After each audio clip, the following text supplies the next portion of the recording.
Bonjour tout Bonjour. le monde. Ben, nous y voilà, on se retrouve donc pour une énième séance de rencontre, comme chaque matin, pour discuter du film que vous avez, que nous avons vu hier soir. Alors, ce matin, ce sera autour de Coconut Head Génération, je ne sais pas comment on va prononcer le titre. Coconut Head Generation. Non, on peut dire Coconut Head Generation. Generation, voilà. Coconut, c'est Donc il l'anglais. faut prononcer à l'anglaise. Et nous avons avec nous l'auteur, enfin le réalisateur du film, Ala Kassanda, que je remercie d'avoir accepté euh, d'être avec nous, même si c'est à distance, euh, pour, euh, pour échanger avec lui autour de ce très beau film que nous avons tout de suite, je dois dire, choisi, après l'avoir visionné dans le comité de sélection, pour l'intérêt qu'il présente pour nous. Alors, ce que j'aimerais que l'on fasse, comme un peu d'habitude, comme de coutume, pour que on vous connaisse un peu plus, c'est parce que vous avez un parcours assez particulier, enfin qui ressemble à certains autres parcours, mais il est très intéressant, y compris pour comprendre, je crois, le film. Euh, voilà, d'autant plus que vous ne faites pas le film là où vous êtes né, vous ne vivez pas là où vous êtes né, etc. Donc, dites-nous un peu comment vous êtes arrivé comme ça au cinéma, parce que c'est important. Oui, très bien. En tout cas, merci pour cet échange. C'est vrai que c'est bien d'avoir la possibilité de rencontrer les personnes qui ont vu le film. En fait, moi, je suis né, j'ai grandi à Kinshasa en RDC. Et je suis arrivé en France à l'âge de 11 ans. J'ai vécu en région parisienne et avant de faire du cinéma, j'ai montré des films. J'ai été programmateur d'une salle de cinéma, une salle à arrêt essai en région parisienne qui s'appelle les 39 Marches à côté de Paris, à Sevran. Et donc, je passais des films d'auteur. On était classé recherche patrimoine et voilà, passer des films d'auteur. Et j'ai eu la possibilité après de m'installer au Nigeria avec ma compagne qui est anthropologue, qui a eu un poste de recherche là-bas. Et c'est comme ça que j'ai Pardon, rencontré vous-même, vous avez fait quel type à d'études? mes études. Moi, j'ai fait des études de communication.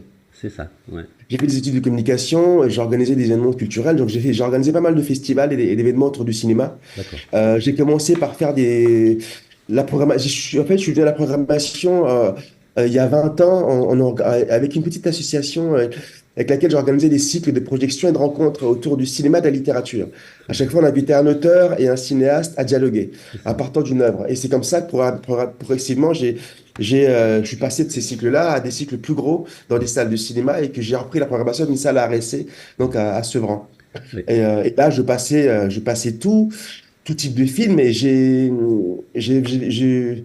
ma cinéphilie pouvait s'exprimer de cette manière-là, mais j'étais aussi frustré par le manque de représentation d'histoires de personnes racisées, notamment dans ce pays, Mhm. et l'absence de récits autres que des récits recentrés.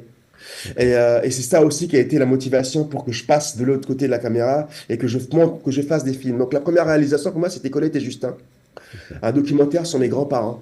Oui. Euh, j'ai posé la caméra dans leur salon pendant 4 ans et je les ai filmés au long cours. C'était quoi le titre? Colette et Justin. C'est ça, ah oui, le long, ah oui. Voilà, Ah oui, c'est un long. c'est mon premier film en réalité parce que j'ai mis 7 ans à le faire. Et entre-temps, je suis parti au Nigeria et j'ai tourné Trouble Slip, qui est mon premier film qui était abouti et C'est qui a ça. commencé en festival en 2020. Mhm. Mon premier geste de cinéaste, c'est vraiment Colette et Justin, où D'accord. je suis parti de mon ignorance de l'histoire du Congo et de ma volonté de la connaître et de la comprendre à travers le récit de mes grands-parents. Donc, je les ai filmés et j'ai commencé à raconter l'histoire de la colonisation et la décolonisation du Congo à travers leur trajectoire à eux. Et toujours en mettant sur le même point d'égalité mon grand-père et ma grand-mère, de manière à avoir une perspective genrée, parce que la colonisation ne s'applique pas de la même manière aux femmes qu'aux hommes dans le contexte patriarcal congolais et colonial également. Donc c'est un peu là le premier film que j'ai fait. Et après, quand j'étais au Nigeria, où j'ai vécu 4 ans avec ma compagne, donc j'ai tourné Trouble Sleep, mon premier film, C'est ça. un moyen métrage de 40 minutes C'est ça. qui lui raconte en fait la journée d'un chauffeur de taxi qui est à la base diplômé d'école d'ingénieur. et qui ne trouve pas de travail dans son domaine et devient chauffeur de taxi pour rejoindre les deux bouts. Et parallèlement à ça, je tournais Coconut Head Generation, Ah, en parallèle. en parallèle. Ah, d'accord. En fait, j'ai fait trois films quasiment au même moment, dans le Ouais, sens où lever des financements pour faire Collecter Justin a mis 2 ans, parce c'était une coproduction entre la RTBF, TV5 Monde et BIP TV, donc ça a été beaucoup de temps à trouver l'argent pour le faire. C'est un film qui coûte très cher dans la mesure où il y a beaucoup d'images d'archives, et les archives coûtent vraiment cher. Et donc il a fallu passer le temps à lever les fonds, et pendant ce temps-là, moi j'étais déjà au Nigeria, et j'ai commencé à documenter le réel qui était autour de moi, donc c'est le ça. premier dans Trouble Sleep, et Coconut Head Generation, C'est qui au ça. départ n'était pas du tout un film, c'était juste une tentative pour moi Oui, d'archiver un moment c'est ça. Donc ça, alors politique. ça, c'était de 2015 à 2019, c'est ça? Exactement. Voilà. Après, je suis retourné régulièrement au Nigeria pour finir le film. D'accord. Donc au départ, si j'ai bien compris, par rapport à ce film-là, ce que vous filmiez n'était pas forcément destiné à faire un film. Pas du tout. Oui, Coconut Head Generation, c'était pas du tout un film au départ. c'est ça. Euh, en gros, c'est pour vous dire, pour résumer un peu la situation, en arrivant au Nigeria, j'ai fait la rencontre d'un enseignant et d'un groupe d'étudiants. C'est Et ça. ensemble, on a créé Ciné Club. Oui. Et au bout d'un an, les étudiants qui étaient... Donc le ciné-club, vous y avez participé aussi. Vous bien avez sûr, participé à sa création, ce ciné-club dont il est question. j'ai même porté le générateur, je suis allé chercher l'essence, D'accord. D'accord. je suis derrière la caméra, mais parfois j'étais en réunion avec les étudiants Donc vous êtes aussi. revenu avec votre expérience, du coup, l'expérience de Oui, complètement, en fait. programmateur, de... Exactement. Et en Ouais, fait, ce qui s'est passé, c'est il y avait des cinéphiles dans le groupe. Et en fait, au bout d'un an, il y a un groupe d'étudiants vraiment passionnants, politisés, cinéphiles qui sont arrivés. Et c'est là, en fait, que j'ai commencé à filmer parce que j'étais témoin tous les jeudis de discussions vraiment belles. mais alors, comment Euh, ça se fait que vous êtes rentré dans l'université? Alors que c'est votre compagne qui était anthropologue, En elle? fait, ma compagne est anthropologue. Elle avait un poste de recherche dans un institut dont les locaux étaient dans l'université d'Ibadan. C'est comme ça on a vécu à Ibadan. Ouais, Et c'est comme ça qu'en fait, notre maison était à 10 minutes à peu près en voiture d'accord. de la fac. Donc, j'étais à la fac tout le temps. Ouais, Et donc, j'ai vraiment fait la connaissance des étudiants qui, au bout d'un moment, sont devenus des amis, en fait. c'est ça. Quand je filme, là, le documentaire que vous avez vu hier, Oui, c'est 5 ans de travail, c'est 3 ans de tournage, et oui. après, à peu près 2 ans de montage en parallèle avec les autres projets. C'est curieux quand même comment vous faites énormément de choses en même temps en parallèle parce que à part les films là que vous faisiez, c'est-à-dire que vous mettiez en place un ciné-club et que vous filmiez aussi ce que vous mettiez en place. Ou Je suis dans la c'est arrivé après. Mais en fait, je ne mets pas en place seul le ciné-club, je participe à la C'est création ça. avec d'autres. Oui, Et pour que le ciné-club soit ce qu'il est devenu, il fallait que les étudiants le portent et qu'ils le portent à la fois dans la réflexion, oui, dans la participation et dans l'application logistique c'est ça. et organisationnelle. Donc, en fait, ce que j'ai commencé à faire, c'était simplement documenter ce qui se passait collectivement. Et D'accord. parce qu'en réalité, ce que les étudiants ont réussi à mettre en œuvre, c'était plus qu'un ciné-club. C'est C'est ça. réellement C'est ça. un projet politique qui a Bah été oui. mis en œuvre. Bah oui. C'est comment mutualiser, comment créer un espace Mhm. d'échange qui permettent de réfléchir à leurs conditions au-delà de la fac, mais penser aussi plus généralement à la manière dont le pays Oui, c'est ça. est C'est ça. gouverné et qu'est-ce que eux, en tant qu'étudiants, peuvent faire pour influer sur la situation. Oui. Donc, c'était vraiment un espace qui permettait de se poser et de réfléchir. Tout à fait. Et malheureusement, un espace rare dans les universités nigérianes Oui, parce que c'est des institutions qui sont aussi là pour créer du conformisme et empêcher une liberté de pensée. c'est ça. Et finalement, c'est pas que on retrouve ce phénomène là, c'est partout aux États-Unis, Oui, en France oui, oui. également, une Oui. espèce de suppression de liberté académique, liberté de pensée. Sauf que là, l'intérêt, en fait, la chance que j'ai eue, c'est d'avoir eu la possibilité de documenter de l'intérieur C'est un ça. processus politique qui était en œuvre. Alors que évidemment, vous ne pouviez pas deviner ce qui allait se passer plus tard, Absolument toutes les pas, manifs et tout. absolument pas. Mais Et c'est en fait, c'est comme si vous vous y attendiez, quoi. en fait, c'est justement, en fait, au départ, ce qui m'intéressait, c'était vraiment de me dire, il se passe quelque chose de beau ici avec ces étudiants. Ça vaut le coup de simplement archiver ça parce que on peut parler, on peut échanger. Une fois que la réunion est finie, une fois que les discussions sont finies, ça s'envole. C'est ça, On n'archivait pas. c'est Et ça, donc, je voulais d'abord c'est ça. archiver. Oui, Et oui, puis, oui. il y a eu les événements politiques en 2020, Mais EndSARS. vous étiez déjà à Paris Quand les J'étais événements... entre les deux. Oui, c'est J'étais à ça. Paris et je revenais. Ouais. Et en fait, ce qui était beau d'ailleurs, bah ça revient aussi ça c'est une des réussites du Ciné Club, c'est que ça a non seulement agrégé des cinéphiles, mais ça a aussi créé des vocations. C'est-à-dire que si vous regardez le générique de fin du film, vous allez voir Caméra, Alain Cassanda, Toby Akinde.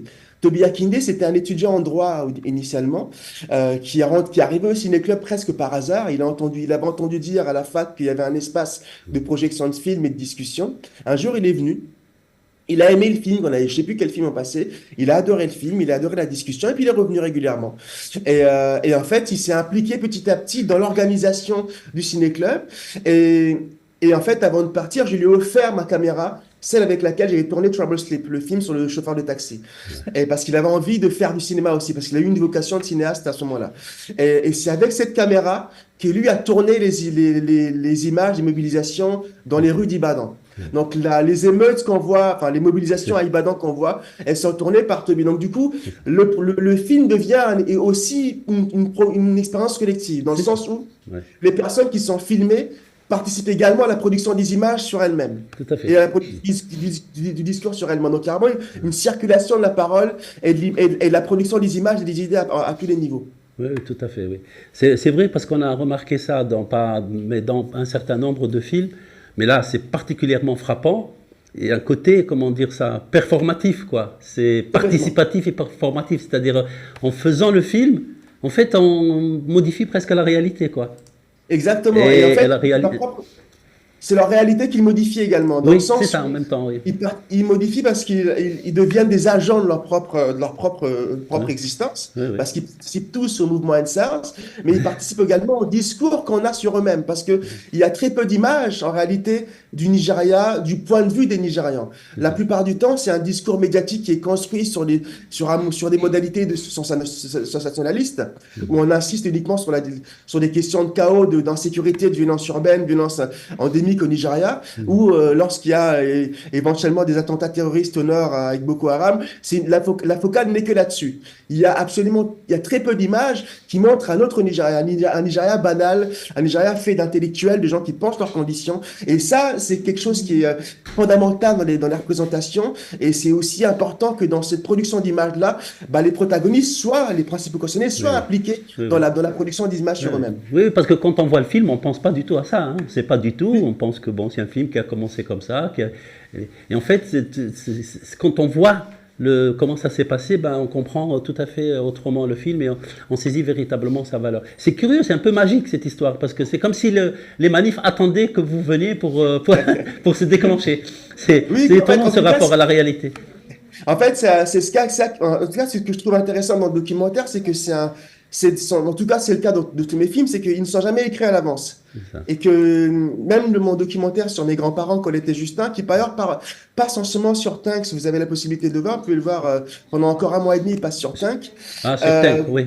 sur Tinc, et en réalité, Ah, Colette et Justin, c'est un film que j'ai écrit au montage, dans le sens où ouais. j'allais voir mes grands-parents, je passais 3 heures avec eux, je les filmais, je rentrais chez moi, je dérushais, je regardais les images, je commençais à sélectionner les passages qui m'intéressaient, et là, des nouvelles questions naissaient. Et je repartais les voir avec de nouvelles questions qui avaient suscité l'entretien précédent.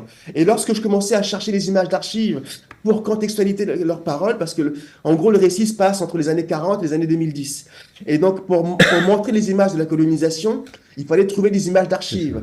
Et là, je me suis retrouvé face à un autre problème. C'est-à-dire que comment raconter l'histoire du Congo du point de vue des Congolais lorsque les archives sont tournées du point de vue européen, C'est ça. et que les Congolais sont des objets d'un regard exotisant, d'un regard raciste, Ouais. qui a tendance à légitimer l'entreprise coloniale. Ouais, Et ouais. donc là, le film ne faisait qu'évoluer parce que à chaque nouvelle étape, une problématique nouvelle se posait. Il fallait à D'accord. chaque fois reconstruire le film, et éviter les pièges, et la même chose pour Coconut Head Oui, Generation. parce qu'il commence avec des archives.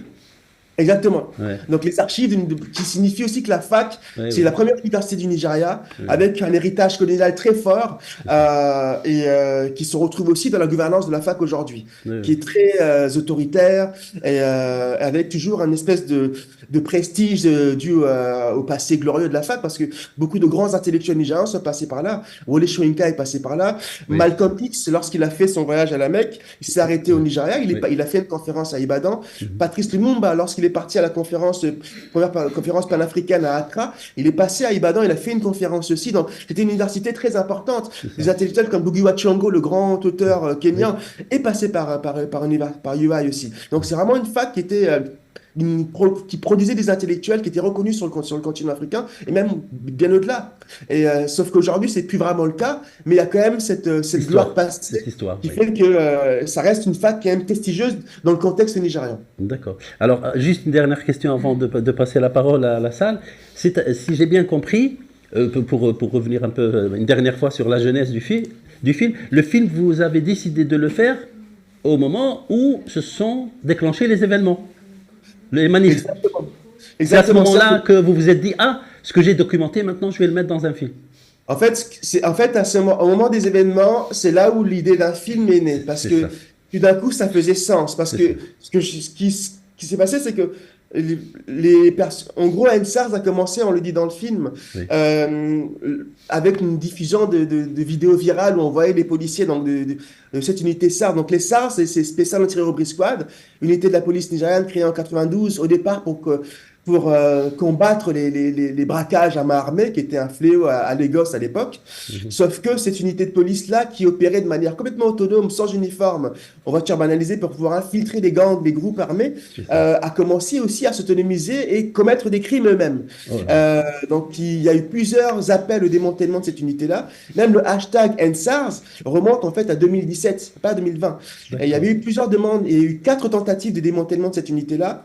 Même Amnesty International a fait des rapports qui documentent des cas de torture dans les commissariats, de viols, de rackets et de meurtres. Sauf que c'est les réseaux sociaux qui ont vraiment boosté la dernière demande de démantèlement en 2020. Et qui s'inscrit dans un contexte global de remise en question de la police. Parce qu'à cette époque-là, il y avait aussi le mouvement Black Lives Matter Mhm. qui avait été redynamisé avec l'assassinat de George Floyd. Mhm. Et au Nigeria, le visage des violences policières, c'était vraiment SARS. Donc très vite, le mouvement est passé de la toile à la rue. C'est ça. Et les revendications qui étaient portées dans la rue à ce moment-là étaient exactement les mêmes que celles qui étaient discutées au sein du ciné-club. Donc, ça veut dire que le ciné-club était une espèce de chambre d'écho Oui, de tout mouvement social qui se passe en dehors des universités. oui, oui, tout à fait, exactement. Bah, très bien, super. Est-ce que, alors, à vous la parole, j'imagine que vous l'avez vu, hein, J'ai une réaction et je vais faire un lien aussi avec une pratique du festival de films africains d'Apt Mhm. et de ta pratique auquel j'avais pu Mhm. participer en voyant d'autres films Oui, d'autres réalisateurs que des réalisateurs d'origine africaine. Mhm. Et je trouve très intéressant dans le ciné-club de voir le lien Mhm. qu'il y a entre des films de provenance différente. c'est ça.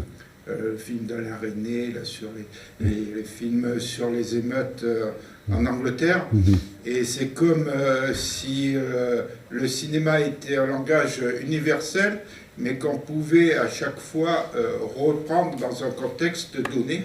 Mhm. Et je me permets de faire une petite digression C'est- par rapport à mon âge. Oui. En mai 68, j'avais 17 ans et demi, Mhm. et au mois de mai, il y avait des films qui nous étaient projetés par des étudiants de cinéma, de la cinémathèque, là, Mhm. dans la ville où j'étais, qui nous passaient des films comme Octobre ou autre. Et donc, c'était effectivement des moments de pause, comme ça vient d'être dit, Ouais. et de réflexion, où on voyait les films en sortant de la réalité et on basculait d'un moment à un autre. Mhm. Mhm. Et Ouais. donc, c'est ce que j'ai ressenti dans le film. Ouais, ouais. Ouais, ouais. Merci beaucoup. Merci. Effectivement, c'est aussi c'était une des missions du Ciné-Club également. Là, je reviens un peu sur le contexte global au Nigeria, qui était un des rares pays du continent africain qui a une industrie cinématographique locale. Oui. C'est Nollywood, donc ils produisent énormément de films. C'est même, en termes de volume, c'est le pays qui produit le plus de films au monde, en fait, Oui. devant aux États-Unis. Euh, Sauf que c'est un cinéma très commercial. Il n'y a pas d'espace, il y a pas encore un développement d'un cinéma d'auteur, un cinéma politique documentaire. Et d'ailleurs, c'est emblématique, les salles de cinéma sont dans les centres commerciaux. Vraiment le modèle américain des malls avec le cinéma qui est attaché. Et ce qui se passe, c'est que dans ces salles-là, il n'y a pas d'espace pour des films comme ceux de Saint-Ben Ousmane, Medondo ou d'autres cinéastes africains qui sont très peu visibles au Nigeria. Et une des fonctions du ciné-club, c'était justement de créer un espace où les étudiants pouvaient avoir accès à des cinématographies du monde entier et de toutes les époques, de manière à se former aussi une culture cinématographique. Et dans le film, finalement, on voit assez peu la diversité des films qui ont été montrés. Oui. On voit beaucoup de films africains, mais on a en réalité montré des films beaucoup plus larges. Il y a tout un pan du cinéma italien des années 50 qu'on a montré. Tous les films de Rossellini, de Sica ont été montrés. On a montré des films de Dreyer. On a montré des films de Kurosawa, Mizoguchi. On a montré L.A. Rebellion, Charles Burnett, Heide Guerima. Plein de cinéastes, en réalité, documentaires, fiction, de toutes les époques, de tous les continents ont été montrés, et des cinéastes sud-africains aussi. Et donc, l'idée, c'était vraiment d'amener les étudiants à vraiment découvrir tout un panel de films qui, à chaque fois, les ramener autrement à leur réalité. C'est ça, la dimension universelle du cinéma, c'est ça, c'est que on peut voir un film de Youssef Chahine et s'identifier à ce qu'il raconte, même si on est au Nigeria et pas en Égypte. Et c'est ça c'était exactement ce qui se passait à chaque séance. C'est-à-dire que en voyant un film, par exemple d'Alain Gomis, Félicité, qui se passe à Kinshasa, ça renvoyait directement aux conditions matérielles et politiques du Nigeria. Et du coup, la discussion qui suivait la projection parler du contexte nigérian tout en s'inspirant d'un débat qui commence par un film qui se passe ailleurs. Ça, c'était ça la double fonction du ciné-club, donc d'ouvrir les étudiants sur des imaginaires et des réels différents, tout en les amenant à exprimer leurs idées par rapport à leur contexte local. On aurait voulu savoir si le ciné-club continue, si toujours cela existe aussi bien. Comment vous avez fait pour avoir toute cette variété de films? Ça paraît formidable. Et puis, oui, est-ce que le photographe, là, dont on voit des œuvres, a pu continuer à exposer ses photos? Et puis, oui, bien sûr. Alors, oui. Pardon, je vous ai coupé, excusez-moi. Qu'est-ce que vous voulez savoir après le photographe? C'était quoi? S'il continue s'il a pu exposer ses photos ailleurs que dans l'université, est-ce qu'il a pu? Oui, complètement. Le ciné-club continue toujours. D'ailleurs, au mois de juin, j'étais au Nigeria, justement présenter le film dans le cadre de ce ciné-club. D'ailleurs, en juin, j'ai montré le film là-bas. C'est une nouvelle génération d'étudiants qui a pris le relais, parce que ceux qu'on voit dans le film, en fait, sont quasiment tous partis du Nigeria. La situation politique et économique s'est largement détériorée. On pourrait y revenir aussi si vous avez des questions là-dessus. En gros, ça me permettra aussi de faire le lien sur ce qu'ils sont devenus eux. Notamment le photographe Obaumi, il est actuellement à Chicago. Il poursuit des études de photo et de cinéma. Ils partent plutôt vers les États-Unis? Ils partent vers le monde anglo-saxon. Donc c'est États-Unis, Canada, Angleterre. C'est ça, oui. D'accord. C'est les 3 destinations phares. La jeune femme qui anime la discussion sur les conditions d'hébergement, Diekara, elle fait une thèse en African Studies à Harvard. Il y a celle qui dit à un moment donné qu'elle a été sans abri, Fumilayo. Elle a fini des études de droit à Birmingham. Elle est partie là-bas, elle a eu une bourse d'études. Ils partent tous avec des bourses. Ils sont brillants, ils obtiennent des bourses et ils partent. Donc elle a eu une bourse, elle a fini ses études de droit à Birmingham. Toby, donc celui qui est à l'image ici avec moi et qui était en droit, en fait il a tellement aimé le cinéma que là il fait des études de cinéma à la Nouvelle-Orléans maintenant. D'accord. Et alors parlez-nous du film. Quand est-ce qu'elle a été projetée? Alors il a été projeté au mois de juin, juin de cette année, là, il y a quelques mois. Et ça s'est passé comment? C'était merveilleux parce que j'avais l'impression d'être dans une mise en abîme permanente, quoi. C'est-à-dire que l'écran et la salle se répondaient en permanence parce que la salle était à l'écran et l'écran était dans la salle. Et j'ai même filmé cette séance parce que c'était vraiment encore. Parce que oui. Du coup, j'ai fait un. C'est vertigineux là. C'est ça. C'est au-delà d'Hitchcock là. Exactement. J'ai filmé les étudiants qui se regardent en train de parler et qui ensuite parlent de ceux qu'ils ont vus. Donc vraiment tout le temps une circulation circulation permanente. Et donc, quand je ferai un DVD du film, il y aura justement les images de la projection à Ibadan, qui étaient vraiment importantes parce que c'était à la fois émouvant de vraiment montrer le film là-bas, mais c'était également émouvant et frustrant d'assister à une discussion qui revenait sur les mêmes questions qui étaient abordées. C'est-à-dire que les violences policières sont toujours là. Ouais. L'insécurité économique est toujours là. Et finalement, le constat qu'ont fait beaucoup d'étudiants, c'était que le mouvement social n'a malheureusement pas servi à grand-chose, dans le sens où le pouvoir politique la politique est tellement verrouillée que les choses sont en réalité empirées. C'est-à-dire que là, pour vous dire quelques exemples, c'était en 2020 le NSARS, il y a eu des élections présidentielles en 2023 qui ont porté au pouvoir Tinubu, donc le nouveau président, qui met en œuvre en fait des politiques d'austérité qui rendent la vie impossible pour la majorité des Nigérians. Il a dévalué le naira. Quand je suis arrivé au Nigeria, 1 euro valait à peu près 200 naira. Aujourd'hui, 1 euro, c'est pratiquement 2000 naira. Donc la monnaie s'est effondrée. L'inflation galopante. Le Nigeria, qui est le principal producteur africain de pétrole, en réalité, exporte le brut et importe le pétrole raffiné. Et ce qui permettait aux gens d'avoir une espèce un prix artificiellement bas à la pompe, c'était que l'État subventionnait le prix à la pompe. Sauf que le nouveau pouvoir a retiré la subvention, ce qui fait qu'en gros, le prix à la pompe a augmenté, a triplé. Tout a augmenté, sauf les salaires. Donc, concrètement, ceux qui peuvent partent du pays. Donc, évidemment, les étudiants sont au vent, mais également, et tout aussi grave, les infirmières partent, les médecins partent, les enseignants partent. Donc, il y a une fuite des cerveaux qui est massive et que le gouvernement a peine en réalité à freiner parce qu'il ne propose rien pour retenir les personnes qui ont des capacités à trouver du travail ailleurs. Et ce qui fait on est devant une crise qui s'éternise et qui aura des conséquences dans 10-20 ans parce que ceux qui sont en capacité de faire en sorte que le pays fonctionne correctement sont en train d'être chassés par les politiques néolibérales et aussi liberticides parce que dès lors que les gens descendent dans la rue pour manifester, là, il y a eu un autre mouvement social au mois d'août qui a commencé, qui s'appelait End Bad Governance. C'était contre la vie chère et contre les mesures d'austérité. Le premier jour des manifestations, il y avait déjà 13 morts. C'est-à-dire que la seule réponse que le pouvoir a lorsque les gens défendent pour des revendications légitimes, c'est d'envoyer l'armée, d'envoyer la police. Donc, c'est aussi ça qui est frustrant. Donc, le cercle est vicieux. Et pour les étudiants, une des réformes mises en œuvre par le gouvernement, ça a été d'augmenter considérablement les frais d'inscription. Pour certaines filières, c'est 700%. Et de proposer un système à l'américaine où les cours coûtent très cher et l'État propose de créer une banque pour que les étudiants s'endettent et pour payer de manière à payer les études. Donc, on est dans un système qui était à la base ouvert à tout le monde. En tout cas, les étudiants qu'on voit dans le film, ce n'est pas les bourgeois. C'est la classe moyenne au Nigeria.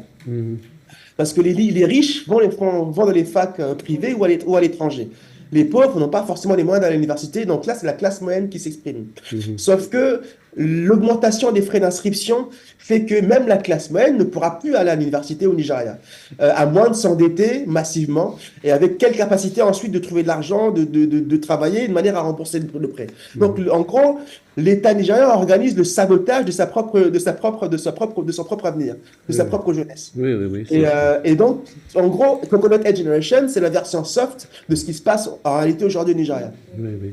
Mais alors, vous y retournez régulièrement, sans indiscrétion.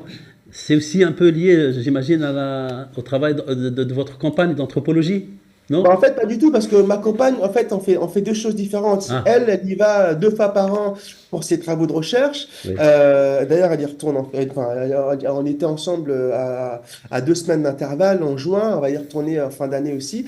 Elle mène des recherches sur le rapport que les habitants d'Ibadan entretiennent avec les arbres. Parce qu'Ibadan, c'est une très très vieille ville et la vieille ville, en fait, a été construite par des anciens esclaves revenus du Brésil, avec en tout cas, une partie de la ville a été construite dans une architecture culture afro-brésilienne. Et en fait, elle s'interroge sur le rapport que les gens ont au végétal, au patrimoine D'accord. végétal. Mhm. Parce qu'il y a une pression foncière telle que les arbres ont été coupés, et D'accord. elle s'interroge sur la raison pour laquelle certains sont restés debout. Ouais. Et il y a des raisons à ça. Mais vous, vous Euh, revenez parce qu'elle, elle continue. non, pas du tout. Non, Moi, je c'est reviens juste, tout c'est seul vous. pour.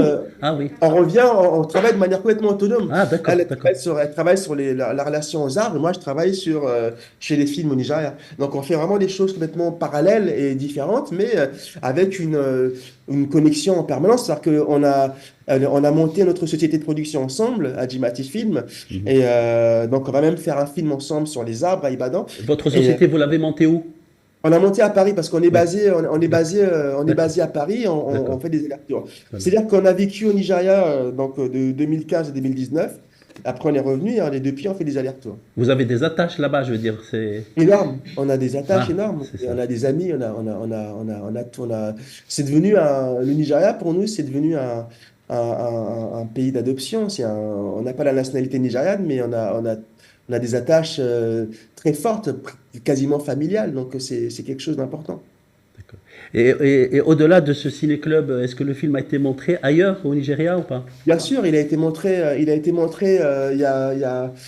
y a 10 jours d'ailleurs à Lagos, à Artex. C'est la plus importante foire d'art contemporain au Nigeria et D'accord. très certainement même en Afrique. Oui.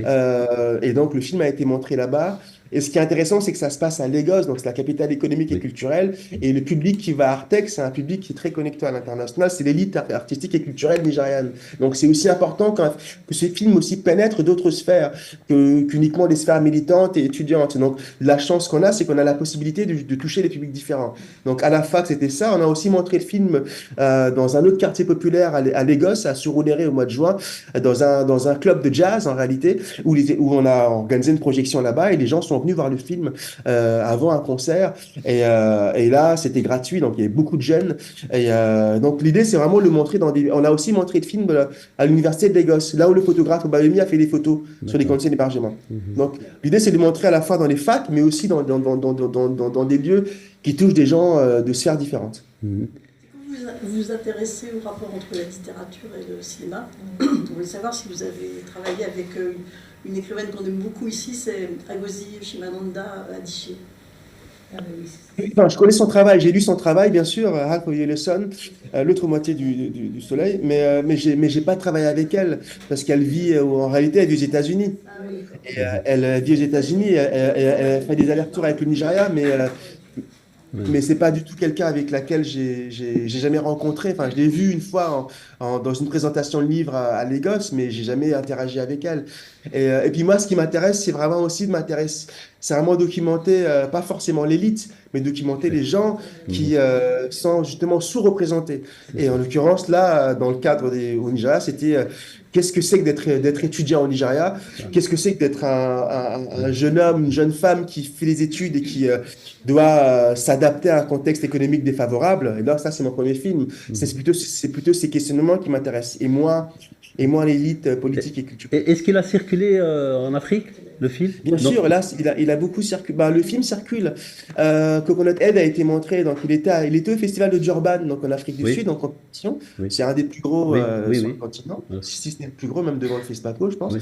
Il avait été sélectionné à Carthage, mais il a pas été, ça a été annulé, le festival. Non, mais cette année, il n'a pas été resélectionné? En tout cas, on n'a pas de nouvelles. Ah. C'était censé être l'année dernière et ça a été annulé avec le génocide qui se passe à Oui. Gaza. Oui, je sais, Et, mais là, il va avoir lieu en décembre, le festival. Bah, en tout cas, on n'a pas de nouvelles d'eux. Donc, Ah. ils ont peut-être fait une formule différente, mais on n'avait pas été. Et sinon, il a été montré il a été montré au Congo, en RDC. Il a été surtout montré, et ça c'est très important pour nous, il a été montré au Kenya récemment, où il s'est passé un mouvement social similaire à NSARS. D'accord. Au mois de juin, le gouvernement de William Ruto a mis en place des politiques d'ajustement structurel, enfin d'austérité, où ils ont imposé une nouvelle loi de finances qui a triplé le prix de l'essence, qui a instauré de nouveaux impôts, et les forces qui se sont érigées contre ce projet-là, c'était des étudiants. Une fois de plus, parce que c'est les mêmes qui, une fois qu'ils sortent des études, se retrouvent au chômage et qui se retrouvent à devoir d'une certaine manière, payer le service de la dette. Parce que l'enjeu de cette loi-là, c'était de pouvoir générer des revenus pour payer le service de la dette. Et le mouvement a commencé, pareil, sur Internet, et très vite est descendu dans la rue. Et comme au Nigeria, la police a été mobilisée, l'armée est descendue dans la rue, l'armée a tiré, a tué des gens. Sauf que contrairement au Nigeria, les tueries n'ont pas arrêté le mouvement social. Le jour où la loi a été votée, les manifestants ont pénétré dans le Parlement. Les députés ont dû fuir par le sous-sol. Et le président a dû revenir sur le projet de loi, enfin sur la loi qu'il avait votée. Et donc, il y avait vraiment des parallèles entre les raisons pour lesquelles les jeunes descendaient dans la rue et le mode opératoire, donc un mouvement acéphale, sans leader identifié, sans parti politique, sans syndicat qui le porte, et avec en face une répression aveugle qui ne tient pas compte de la légitimité des demandes qui sont formulées en face. Et donc les mêmes modes opératoires avec les mêmes résultats. Donc c'était vraiment important pour nous que le film passe au Kenya. Et il a été montré au Sénégal, en Côte d'Ivoire, donc plein d'endroits. Et il continue encore à être montré. En tout cas, la discussion est passionnante avec vous. Elle est vraiment passionnante, mais vous êtes obligé de partir. Juste une dernière question. Là, vous préparez quelque chose, là? Là, je prépare 2 films, effectivement, enfin, en ce moment. 2 films 2 films, je Oui. travaille sur 2 films. Un à l'écriture et un que je suis en train de tourner, mais qui n'a rien à voir avec les précédents films. Mes films sont toujours liés à mon existence. Il se trouve que j'ai une fille de 4 ans qui est née à Paris, enfin, à la maternité des Lilas, Oui. qui est une maternité emblématique dans les luttes féministes en France Oui. pour le droit à l'avortement et à un accouchement respectueux, et qui est menacée de fermeture et qui risque de fermer l'année prochaine. Et en fait, ça fait 2 ans et demi que je documente en fait la prise en charge des personnes qui viennent pour une IVG ou pour un accouchement, et je documente également la lutte politique de l'équipe contre une fermeture annoncée. Parce que vous savez comme moi que la santé est aussi devenue tomber dans la logique les logiques de rentabilité s'appliquent aussi au domaine de la santé. Et donc, une maternité comme celle-là, en fait, n'est pas rentable parce que les actes qui sont... et c'est, enfin, comme le mode de financement de l'hôpital, qui est la tarification à l'acte, défavorise les maternités comme les Lilas, où en gros, le prix d'un accouchement est moins coté quand il est fait de manière physiologique que par exemple un implant dentaire. Donc, elle est structurellement en déficit. Et donc, je filme la lutte politique de l'équipe contre une fermeture et pour une prise en charge respectueuse des personnes qui viennent accoucher ou pour une IVG. Donc, le prochain film que je vais faire, c'est sur d'une certaine manière, le système de santé en France du point de vue d'une petite maternité qui se bat pour sa survie. Ça, c'est l'un des 2 films, quoi, que vous préparez. Et le deuxième film, c'est vraiment d'écriture. Et là, c'est un film qui va se passer au Congo. Okay. Et je ne peux pas en parler parce que je suis encore en train de l'écrire. Mais je vais partir au Congo pour tourner. Super. Eh ben, merci beaucoup pour cette énergie, extraordinaire. Nous avons beaucoup aimé le film. J'espère qu'on vous reverra. Peut-être alors cette fois-ci en direct, physiquement, à l'occasion d'autres choses aussi belles. Merci beaucoup. Merci beaucoup et bon festival à vous. Merci. Au revoir. Merci, au revoir. Au revoir.